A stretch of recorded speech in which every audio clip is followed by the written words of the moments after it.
अतिशय आनंद आहे।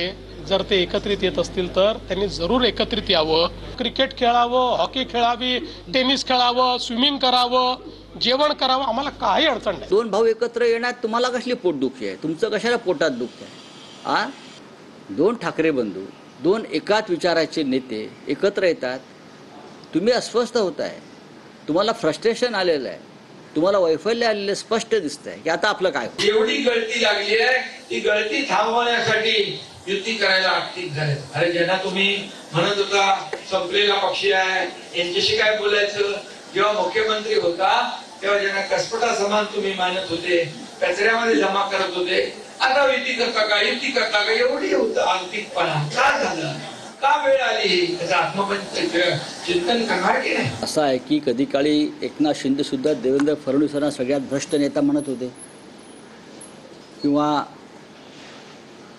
फडणवीस अजित पवारांना तुरुंगात टाकायला निघाले होते। तुम्ही उगाच भूतकाळात आम्हाला जायला लावू नका। आता सगळ्यांचं लक्ष 5 जुलैच्या विजयी मेळाव्यामध्ये राज आणि उद्धव ठाकरे काय बोलतात याकडे लागलंय।